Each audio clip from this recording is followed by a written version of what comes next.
أعوذ بالله من الشيطان الرجيم بسم الله الرحمن الرحيم الحمد لله رب العالمين والصلاة والسلام على أشرف الأنبياء والمرسلين حبيبنا شفيعنا مولانا محمد بن عبد الله وعلى آله وصحبه أجمعين رضيت بالله ربا وبالإسلام دينا وبمحمد نبيا ورسولا اللهم صل على سيدنا محمد اللهم صل على سيدنا محمد اللهم صل على سيدنا وحبيبنا وشفيعنا مولانا محمد طب القلوب ودوائها وعافية أبدان وشفائها ونور الأبصار وضيائها وعلى آله وصحبه وبارك وسلم رب اشرح لي صدري ويسر لي أمري واحلل عقدة من لساني يفقهوا قولي أما بعد السلام عليكم ورحمة الله وبركاته. Alhamdulillah, syukur kita kehadiran Allah Subhanahu wa taala dengan limpah kurnia dan rahmatnya. Allah telah menggerakkan tangan kita, Allah telah menggerakkan kaki kita, dan Allah telah memberikan kita kesempatan waktu untuk sama-sama hadir ke masjid yang mulia ini, Masjid Fastabiqul Khairat. Kemudian Allah memilih saya dan semua yang hadir sama-sama duduk di dalam majlis yang mana disabdakan oleh baginda sallallahu alaihi wasallam sebagai Raudatul Jannah, taman-taman surga di dunia. Mudah-mudahan Allah angkat kajian kita pada pagi ini sebagai Raudatul Jannah. Amin ya rabbal. Apa khabar jemaah Masjid Fastabiqul Khairat? Sehat? Sehat? Masya-Allah. Baik. Minta maaf, sebenarnya harusnya kajian kita pada hari Selasa, betul? Kajian rutin kita hari Selasa, dan saya minta maaf, saya mintakan jadwalnya pada hari Kamis. Kerana kemarin ini baru pulang sebenarnya. Seminggu safari dakwah ke Sambas. Mulai dari hari Kamis seharusnya sampai hari Rabu, tapi ditambah sampai hari Selasa kan, ditambah hari Rabu jadinya sampai ke malam. Jadi jadwal terakhir saya tadi malam pada Isya. Selesai Isya langsung berangkat ke Pontianak. Ini baru sampai langsung ngisi di Masjid Fastabiqul Khairat. Alhamdulillah. Itu panitia itu masih sama dengan saya. Maksudnya belum pulang ke rumah. Barang-barang itu masih dalam mobil. Nah, selesai sini nanti langsung saya pulang ke rumah. Alhamdulillah. Sempat pergi ke masjid diundang ke Masjid Babul Jannah Sambas, masjid besar At-Taqwa, Pemangkat, kan? Tebas, apalagi Selakau, Sakura, Semparo, Jawai, kan? Ini semua jadwal-jadwal yang dah 17 masjid, termasuk rumah tahanan Sambas. Saya ngisi di rumah tahanan Sambas. Masya Allah, luar biasa. Di situ kita lihat bagaimana walaupun mereka itu orang yang dimasukkan ke dalam penjara disebabkan kesalahan mereka, tapi di dalamnya itu banyak orang yang menghafal Quran, banyak yang tahu agama, luar biasa. Kan? Badannya bertatu tapi boleh menghafal Quran.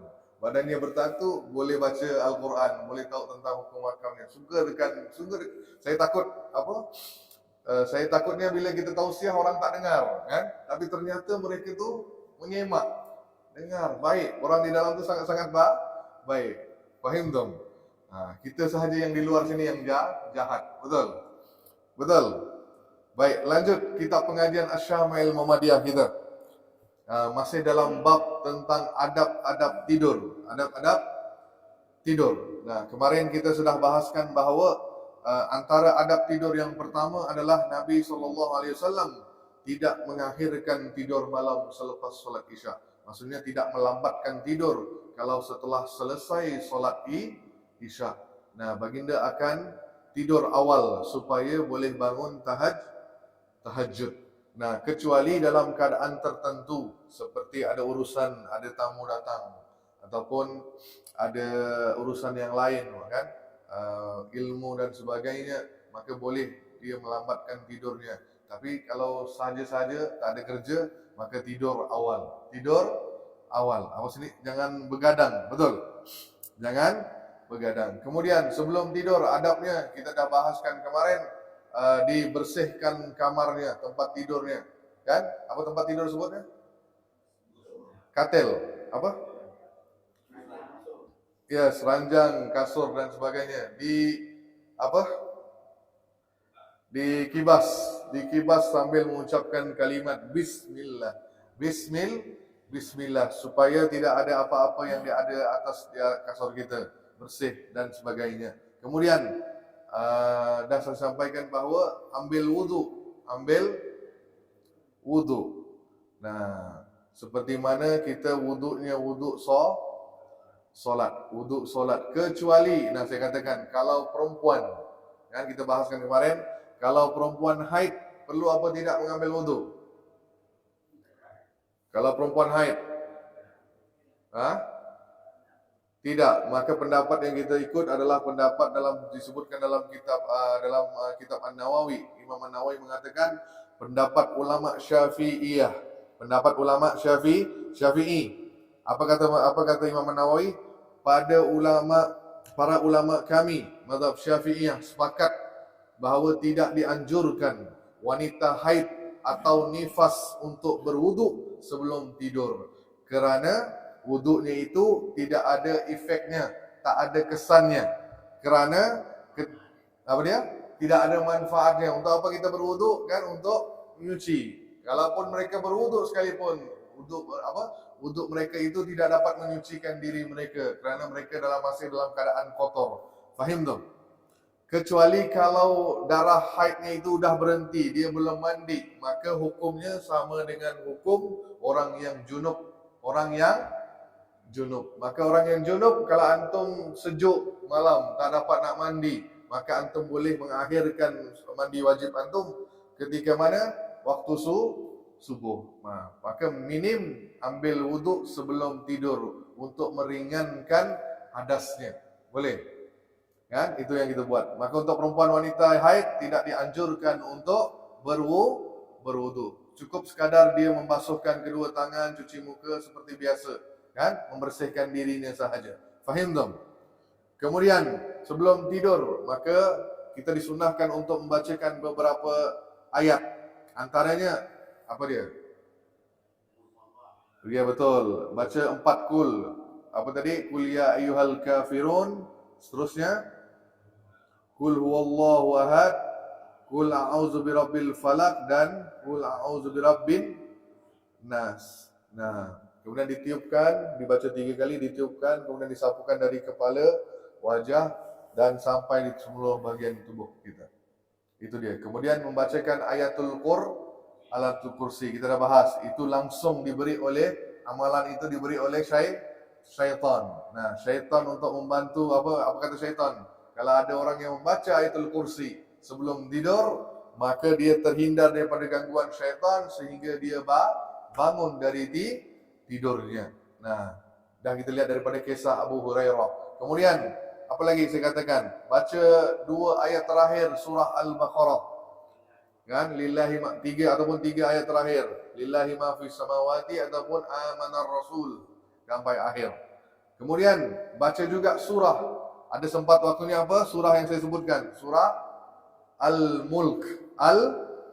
Al-Mulk. Kan? Tabarakalladzi. Siapa yang baca sebelum tidur, maka kalau dia meninggal, insya-Allah dia akan terhindar daripada fitnah kubur. Maka amalan yang boleh antum baca. Selain daripada surah Al-Mulk, anda juga boleh baca surah As-Sajadah. Surah apa? As-Sajadah yang antum baca ketika subuh waktu Jumaat. Betul? Solat subuh pada hari Jumaat. Nabi SAW tidak tidur sebelum beliau membaca Alif Lam Mim Tanzilus. Ayat tu kan? Terus Tabarakalladzi biyadihil mulk. Baginda akan tidur setelah membaca kedua surah ini. Maka jangan pernah tinggalkan. Fahim tu? Terus mengawali doa tidur. Apa doa tidur? Yang paling ringkas, Bismillah, Allahumma,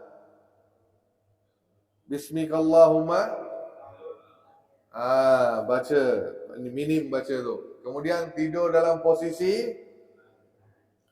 miring ke kanan. Okay, miring ke kanan. Tapi kalau kita tidur tu tiba-tiba dalam tidur kita tak sedar, kalau berubah posisi tidak mengapa. Tidak mengapa. Jangan tidurnya itu apa lagi? Meniarap. Kenapa? Itu tidurnya orang-orang yang dimurkai oleh Allah. Khususnya orang-orang penghuni neraka Jahannam.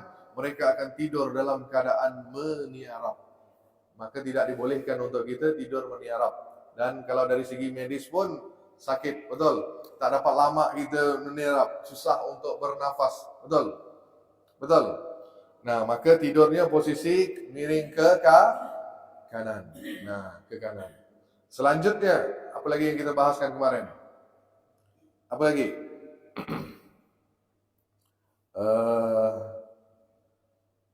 Apa lagi?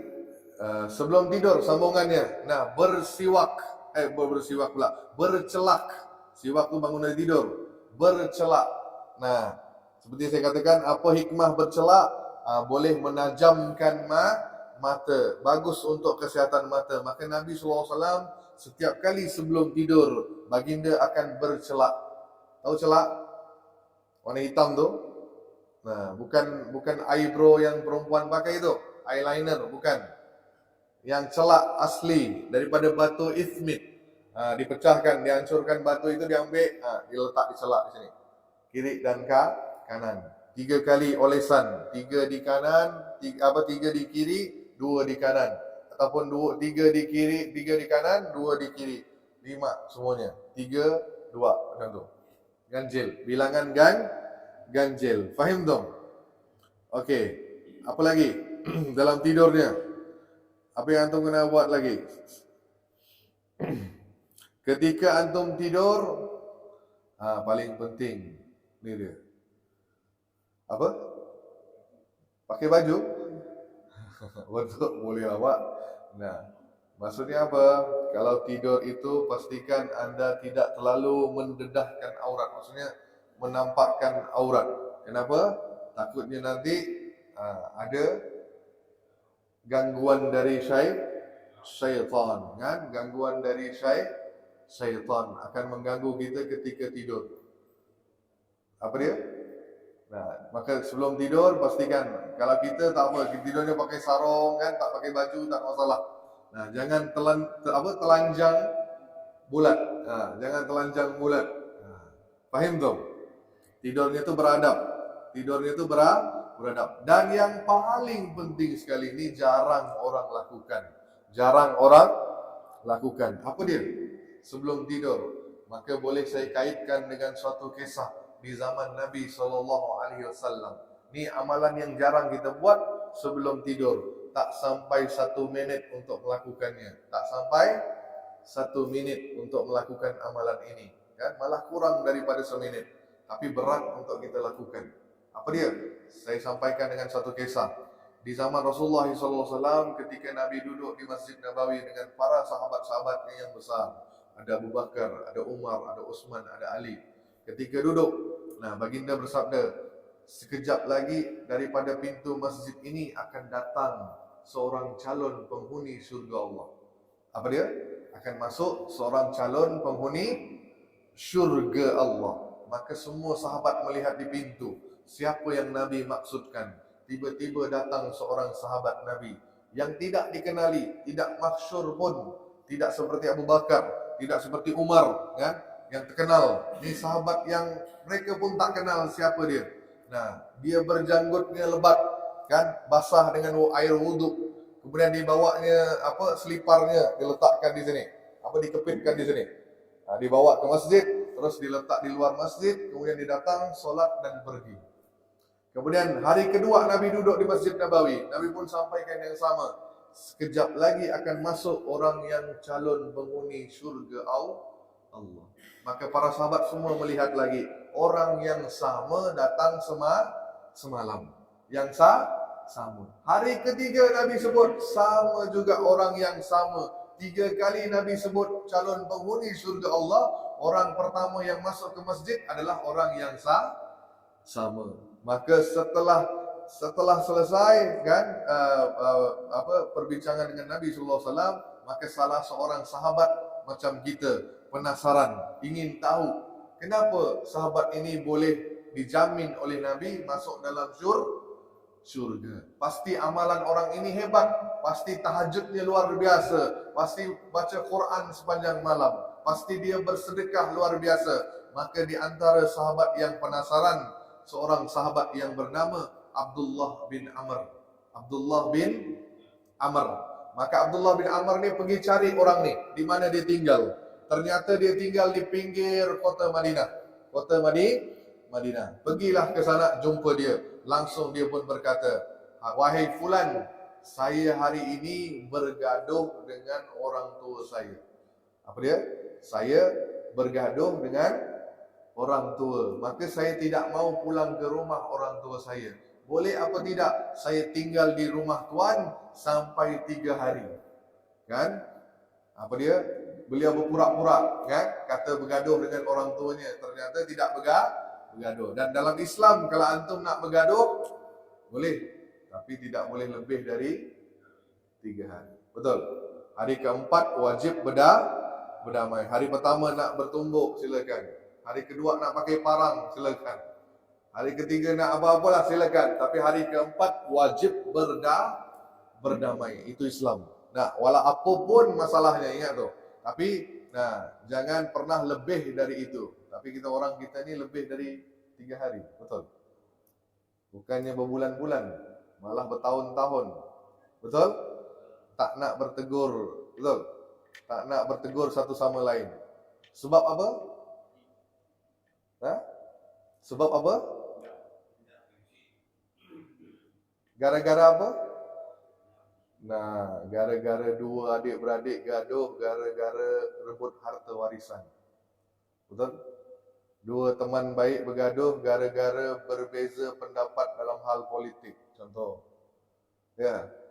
Dua-dua gaduh gara-gara berbeza dalam hal khilafiyah. Dua-dua gaduh gara-gara hutang. Kan? Nah, ni banyak orang berpengalaman. Betul atau tidak? Maka datang solat di masjid yang sama. Sering saya sampaikan.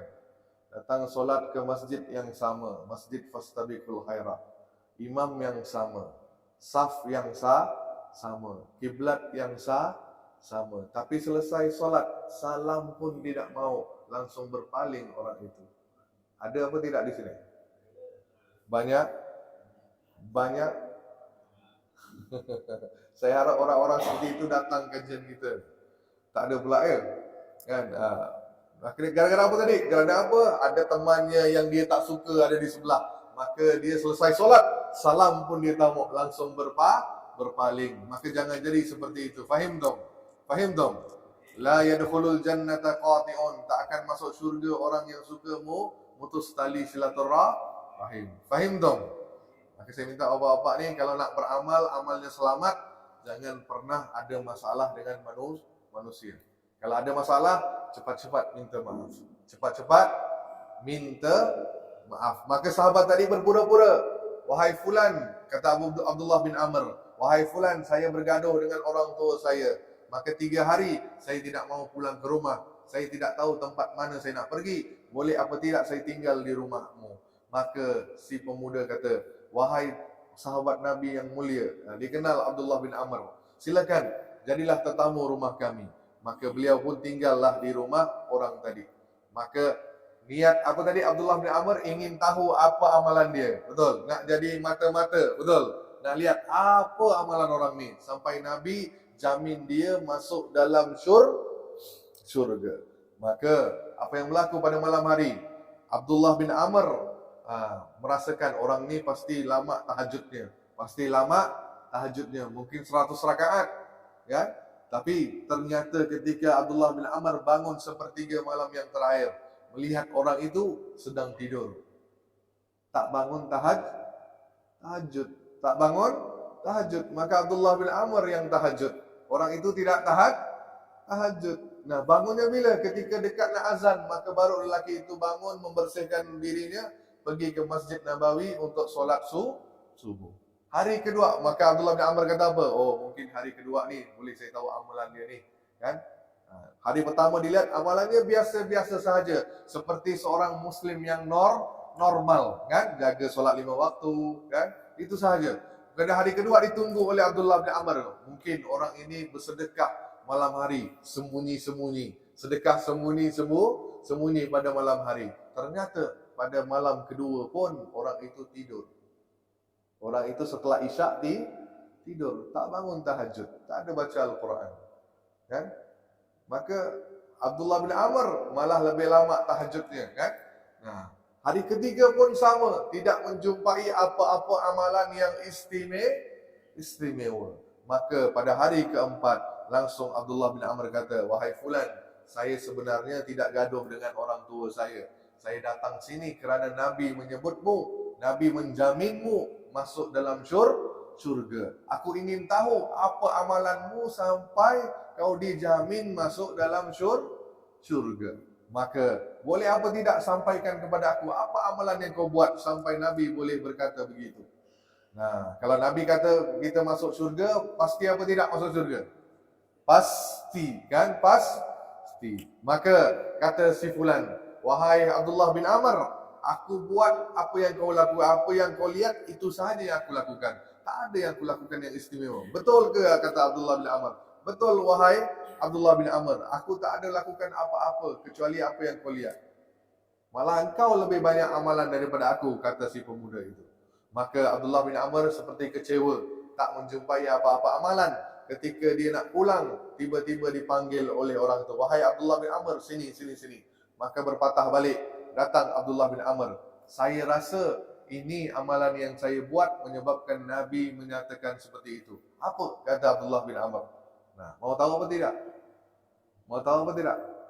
Nah, setiap kali aku sebelum tidur, aku pejamkan mata dan aku berdoa kepada Allah. Ya Allah, aku maafkan semua orang yang pernah zalim pada aku. Apa dia? Aku maafkan semua orang yang pernah zalim pada aku. Kau pun maafkan orang itu, ya Allah, berikanlah dia kebaikan. Apa sifat, apa amalan orang ini? Apa amalan orang ini? Memaafkan orang lain. Walaupun orang itu menzalimi dirinya. Kita sanggup apa tidak? Berat apa tidak? Berat apa tidak? Berat. Berat untuk memaafkan orang lain ke untuk melupakan apa yang dia pernah buat? Kan? Nah, orang kita selalu kata, Ustaz, saya boleh maafkan dia, tapi saya tak dapat lupakan apa yang dia pernah buat pada saya. Betul? Itu dah jadi dendam. Faham tak? Maka sahabat kata Abdullah bin Amr, nah, inilah amalan yang menyebabkan engkau dijamin masuk dalam syurga Allah. Jadi sifat tadi apa? Dia merasa diri dengan Allah, dia mendoakan orang lain, dia memaafkan semua orang, kan? Termasuk bukan hanya memaafkan, malah mendoakan kebaikan untuk orang tersebut. Kita sanggup apa tidak? Sanggup apa tidak? Nah, sanggup apa tidak ni? Mendoakan dia. Mungkin anda boleh maafkan dia, boleh, kan?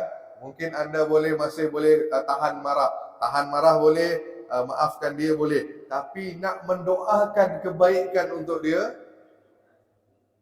berat atau tidak? Coba sahaja kalau orang itu, musuh kita ni, diberi nikmat oleh Allah. Diberi apa? Nikmat. Apa kata kita? Ya Allah, kenapa dia diberi nikmat? Aku tak dapat, dia dapat. Betul?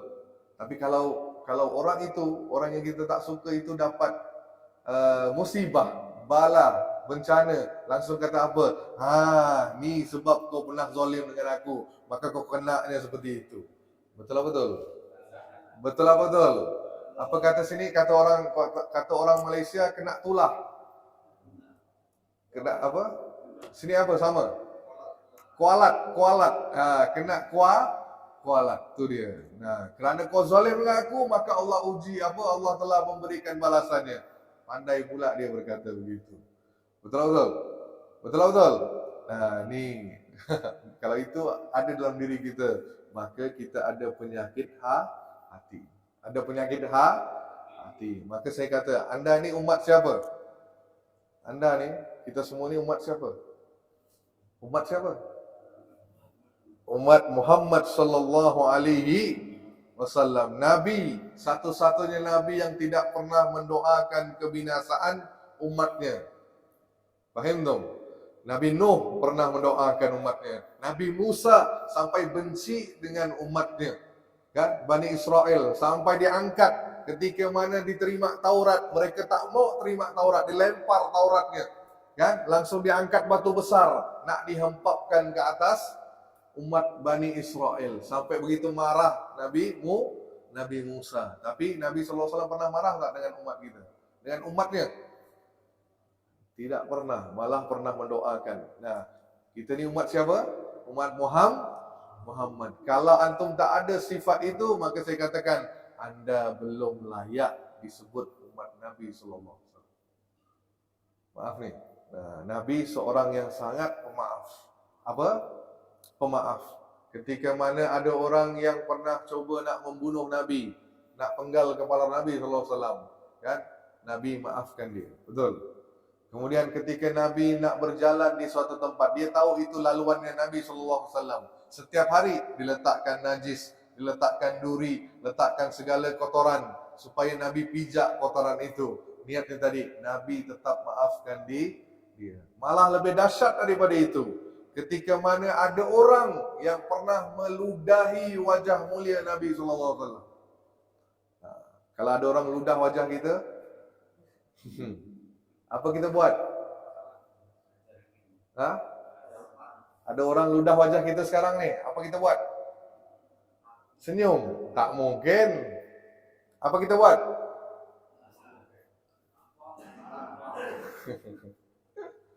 Langsung apa kata orang Sambas? Tebas. Langsung keluar Pancasila kita, betul? Betul. Kurang ajar kau ni, betul? Tapi Nabi SAW tidak seperti itu. Faham tak? Jadi harus ada sifat pemaaf. Coba amalkan ini. Coba sebelum tidur, maka saya sering sampaikan. Kalau antum nak lebih baik, muhasabah diri sebelum tidur. Takutnya itu tidur kita yang terakhir. Tak bangun-bangun. Faham tak ni?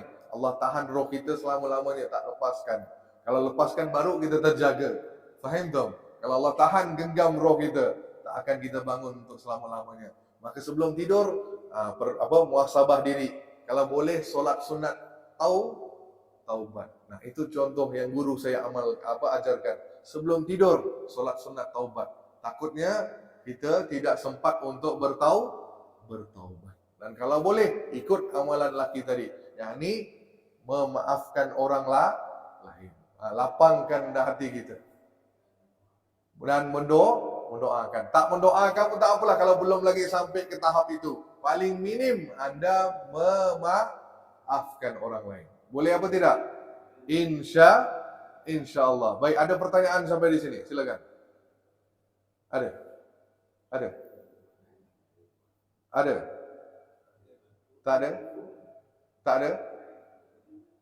Tak ada? Belum ada. Oh, semua yang nanya tak datang. Ini baru senang ni, enak rasa kan. Ada bapak tu, ada bapak ni, ada kan? Tak ada pula datang. Bagus. Suka saya. Silakan, waalaikumsalam. Silakan. Baik.